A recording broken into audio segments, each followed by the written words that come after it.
ഇനി കോഴിക്കോട് ഭാഗത്തൊരു സ്ഥലത്ത് വഴുതിന് പോയപ്പോൾ ഒരു പ്രായമുള്ള ഉപ്പ എന്നെ കണ്ടു. അദ്ദേഹം എന്നോട് ചോദിച്ചു, നിങ്ങളെ വഴുത് പറയണ ഉസ്താദല്ലേ? ഞാൻ പറഞ്ഞു അതേപ്പാ.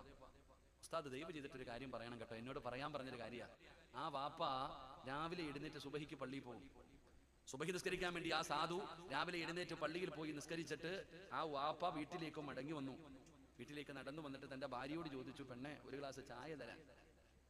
പള്ളിയിൽ പോയി നിസ്കരിച്ച് ക്ഷീണിച്ച് വീട്ടിൽ വന്ന ഭർത്താവ് തന്റെ ഭാര്യയോട് ചോദിച്ചു, ഒരിത്തിരി ചായ തരാൻ. അപ്പൊ ഭാര്യ പറയാ, ഞാൻ മജ്ലിസിൽ ഇരിക്കുക, കുറച്ചുകൂടെ കഴിയട്ടെ എന്ന്. സുബ്ഹാനല്ലാഹ്.